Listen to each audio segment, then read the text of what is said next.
여러분 반갑습니다. 정무석 목사입니다. 하나님의 은혜가 여러분 가운데 충만하기를 주의 이름으로 간절히 기원합니다. 기도하겠습니다. 주님 감사합니다. 코비드로 인해서 여러 가지 어려움 겪지만은 하나님이 속히 지나가게 하시고 또 우리 함께 얼굴과 얼굴을 대하여 보는 자리에 서도록 도와주시되 온 교우들이 또 방송으로 이 말씀을 들으면서 새로운 은혜를 공급받는 기회가 되도록 도와주시옵소서.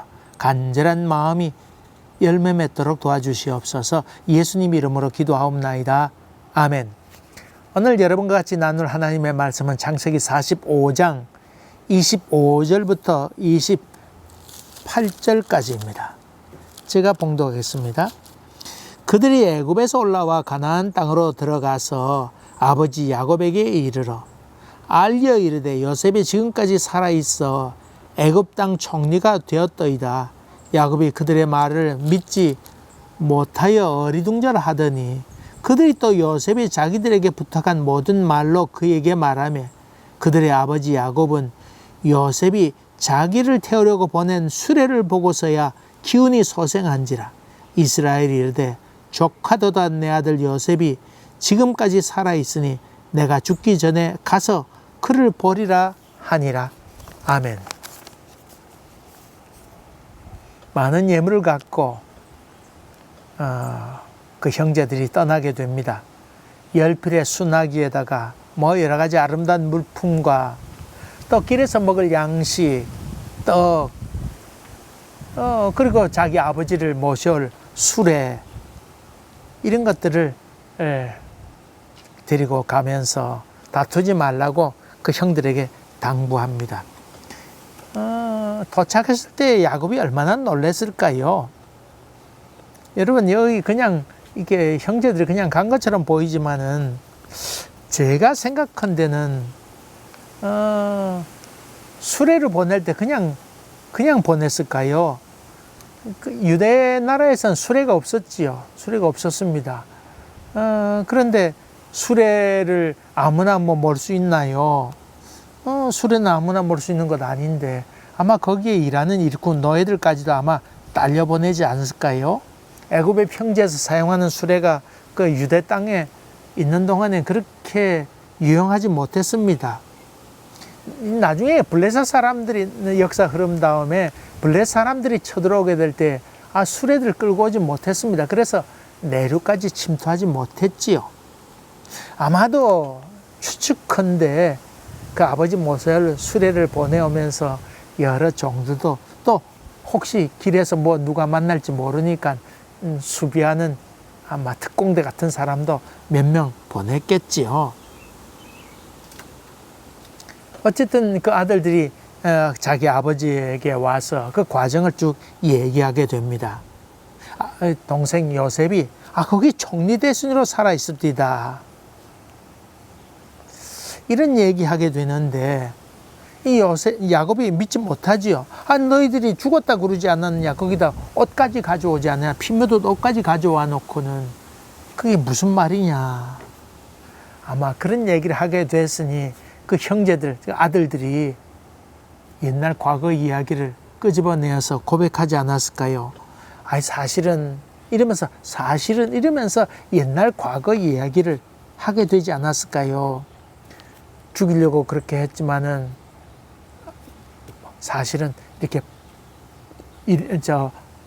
낙대 상들이 와서, 애굽의 상들이 와서 팔아버렸습니다. 그리고 아버지에게 사실 거짓말했습니다. 그러면서 있는 얘기를 사실대로 고백하지 않았을까요? 그 아들의 변명을 들으면서 야곱은 무슨 생각을 하였을까요? 야곱은 그동안 아들들에게 속아 살았구나, 그런 생각도 하지 않았을까요? 내가 저놈들을 참 믿고 살았구나. 그리고 그 있는 사실을 얘기를 들으면서 많은 생각하지 않았을까요? 믿는 도끼에 발등 찍힌다는 말이 이런 말이구나. 그리고 그런 생각을 하면서 자기의 삶도 반추해보지 않았을까요? 형 에서를 속이고 또 자기 아버지 이삭을 속이고 축복을 가르쳤던 자기의 모습도 생각해 보면서 또 그런 생각도 하게 되고, 뿐만 아니라 내가 그때 아들들이 얘기했을 때, 거짓말했을 때에 내가 확인 좀 해봤으면 됐을 것을, 그런 후회도 하지 않았을까요? 그러면서 동시에 아들이 살아있음에 대해서 깊은 감사도 있지 않았을까요? 여러분, 아들들의 생각은 또 어땠을까요? 들통난 그 부정과 거짓말들, 이거 참 이 감추인 것이 드러나지 않는 것이 없구나, 아마 그런 생각도 했을 것이고, 그리고는 아버지에게 있는 사실 다 고백하게 됨으로 말미암아 그때서야 정말 편안히 발 뻗고 처음으로 잠들지 않았을까요? 그 동생을 팔아넘기고 아버지를 속이고는 서로 침묵하면서 형제들끼리 말도 하지 아니하고 지내지 않았을까요? 이 진실 앞에 참 모든 것이 깨어지면서 동시에 그러면서 저들의 마음 참 평안을 생각하지 않았을까요? 이젠 사실이 드러나게 됐으니 어쩔 수 없구나, 그런 감사 말입니다. 여러분, 그래서 이 흔히 죗값을 받아야 된다 그렇게 얘기하지만은 저는 그렇게 생각지 않습니다. 그 마음에 평강이 없이 오랫동안 살아왔잖아요. 그 고통이 적은 일이었을까요? 죄와 죄책감으로 인해서 두려움이 있게 되었는데 이것만 해도 인생이 무겁지 않았을까요? 다리 뻗고 잠들지 못했을 텐데 정말 이것도 참 무거운 형벌 아니었을까요? 만약에 이것을 느끼지 못했다고 하면 화인 맞은 양심일 텐데 더 큰 형벌 아닐까요? 야곱은 어리둥절하게 됩니다. 그러나 요셉이 보낸 수레, 아버지를 태우라고 보낸 수레를 보고서 그는 기운이 솟생하게 되고 아이고 아들을 보러 가야지 하는 힘이 솟구쳐 올랐다고 성경 그렇게 얘기하고 있습니다. 그런 점에 본다 그러면 그동안 이 야곱은 죽어 지내게 된 것이지요. 피 묻은 옷을 보고 나서 그 이후로는 요셉이 죽었다고 생각했는데 자기는 숨을 쉬고 있고 밥을 먹어도 산 것이 아니고 그의 영혼은 죽었다고 하는 말입니다. 야곱에게 있어서 요셉은 생명과도 같았습니다. 그런데 그때 죽었다고 하는 말입니다. 산 것이 아니란 말입니다. 한국에 오래전에 6.25 참전했던 용사들 그리고 그 가족들이 한국을 방문한 그런 행사를 보았습니다. 나이든 할머니가 죽은 그 아빠의 가족을 대표해서 참석하게 되었습니다. 자라면서 자기 엄마를 통해서 자기 아버지에 대해 얘기 들은 게 아무것도 없다는 겁니다. 아무것도 없다는 겁니다.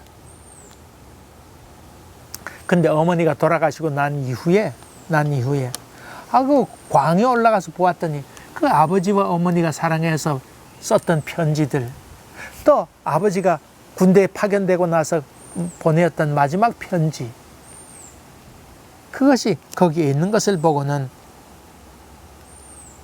알았다는 겁니다. 아버지의 흔적을 그때서 알았다는 겁니다. 이 여자, 이 연세 많은 이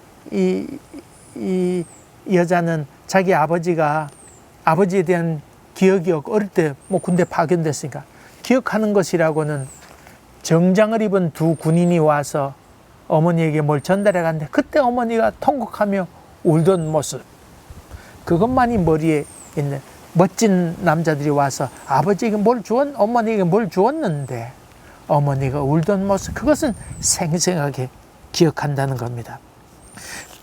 그 사실을 알고 그 어머니는 그 아버지가 전투에서 6.25 전쟁에서 죽었다고 하는 것을 듣는 순간 그때부터 그 어머니는 사실 산 것이 아니었다고 볼 수 있지요.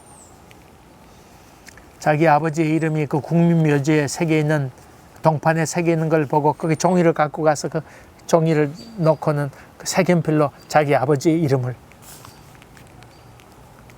새겨서 나옵니다. 그는 처음으로 자기 아버지에 대한 아버지의 죽음에 대해서 자랑스럽게 생각하는 겁니다. 자랑스럽게 생각하는 겁니다. 그리고 자기 아버지의 죽음에 대해서 기억해 주는 그 대한민국, 그리고 그때 그 황무지했던 전쟁으로 인해서 아무것도 없었던 그때를 그때 변해서 아름답게 되어 있는 한국의 모습을 바라보면서 큰 위로를 느끼게 되고, 그때 자기 영혼이 소생한다고 하는 것을 느꼈습니다. 사실 미국에서는 이 6.25 전쟁, 한국 전쟁을 잊혀진 전쟁이라고 불리지요. 한 조그만 나라에서 일어난 전쟁이 되겠고, 2차 세계대전 승리로 기쁨의 탄성을 질렀던 미국은 승리할 것으로 알고 그러니까 전투에 다 참여하게 됩니다마는, 승리의 기쁨과 함께 진주에 들어왔습니다마는, 한국에서의 싸움은 그런 것이 아니었습니다. 추위도 저들이 경험하지 못한 것이었고, 여러 가지 어려운 상황에 있으면서 그 전쟁에서 승리하지도 못하고 조용히 휴전으로 끝을 맺게 됩니다. 그로 인해서 그 많은 희생도 치렀지만은, 미국에서는 잊혀진 전쟁이라고 해서 6.25 참전에서 죽었던 많은 미군들에 대해서 저들은 다 가치 있다고 생각지도 아니하고, 별 볼일 없는, 거기 참전해서 희생당했던 사람의 가치조차 다 잊혀져 버린 그런 전쟁이었습니다. 그런데 이들이 이 한국에서 이제 그것을 기억하면서 저들을 초청해서 기억해 주는 것에 대해서 저들은 깊은 감격을 하면서, 이제 그 아버지가 어떤 희생을 치른가, 그 희생이 가치 있다고 하는 것을 느끼게 될 때 저들의 그 가족들의 영혼이 소생하는 것을 느끼게 되었다, 그렇게 얘기하고 있습니다. 야곱은 자기 아들 요셉이 보낸 수레를 보고서야 자기의 영이 소생하였다고 그렇게 고백합니다. 거기 와서 그 참전 가족들이, 용사들 가족들이, 희생된 가족들이 와서 있던 사람 가운데 그 조카들이 이렇게 왔습니다. 여동생들이 왔습니다. 오빠를 잃어서 시신을 찾지 못했는데 여동생들이 이렇게 소양호 이렇게 둘렀다가 거기서 굿바이라고 이렇게 흰 돌로 이렇게 땅에 새기고는 이렇게 돌아서는데, 거기 그 동전 하나를 찾게 되었습니다. 자기들 말로는 이 뒤로 돌아서서 동전을 줍게 되면 그때 그 영혼이 와 있다, 자기가 보고 싶어 했던 사람의 영혼이 와 있다고 하는 그런 이야기들이 늘 전해져 왔었는데, 동전 하나 떨어진 걸 보고, 동전 줍는 걸 보고는 저들은 기쁨의 감격으로 웁니다. 동전 하나가 뭐길래. 근데 저들은 이 동전, 자기들이 그리워했던 바로 그 오빠가 여기 찾아왔구나, 그 오빠의 영혼이 와서 이제 걱정하지 말라고 굿바이라고 하는 이야기 한다고 저들은 생각하면서 감격하여 웁니다. 야곱은 그 마음에 맺혀 있어서 기가 막혀 있던 그의 기운이 드디어 열리게 됩니다. TV에서 어떤 평론가가 나와서 그 몇 명의 크리스찬들과 함께, 그 주변에 있는 사람 다 대담한 사람들 다 예수 믿는 사람인데, 평론가 그 사람은 크리스찬이 아니었습니다. 나는 왜 그리스도인이 아닌가, 그런 제목의 대담한 적을 보았습니다. 그 어머니는 교회를 열심히 다니는 사람인데 자기는 예전에 교회 간 적은 있지만은 자기는 믿지 않는다고. 옛날 그 대학 때 다닐 때 설교 말씀 들으러 교회 갔는데 너무 상식에도 없는 얘기를 목사님이 한 시간 동안 하는 걸 보고는 아주 고문 같은 시간이었다는 겁니다. 그리고 그가 크리스찬이 아닌 이유 가운데 하나는, 예전엔 교회가 희망이었고, 일제시대 때나 아니면 6.25 전쟁 이후에 여러 가지 어려웠을 때 교회는 참으로 저들에게 꼭 필요한 존재로 희망적인 존재였는데, 이제는 교회가 무슨 의미가 있느냐고 하는 짓거리들을 하며 그런 것들 볼 때 암과 같은, 또 독과 같은 그런 것밖에 더 있냐고, 거기에 무슨 희망을 찾을 수 있느냐고.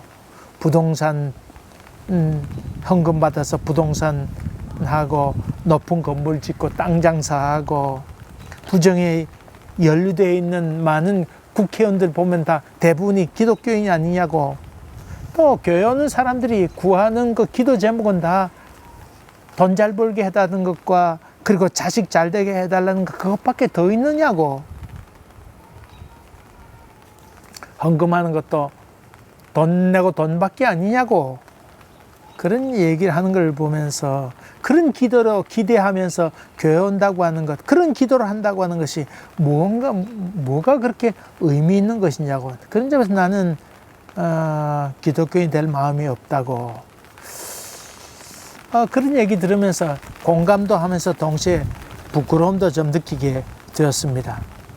너희는 세상의 빛이라, 너희는 세상의 소금이라, 그렇게 얘기했는데 정말 빛되고 소금되어 살아가는가.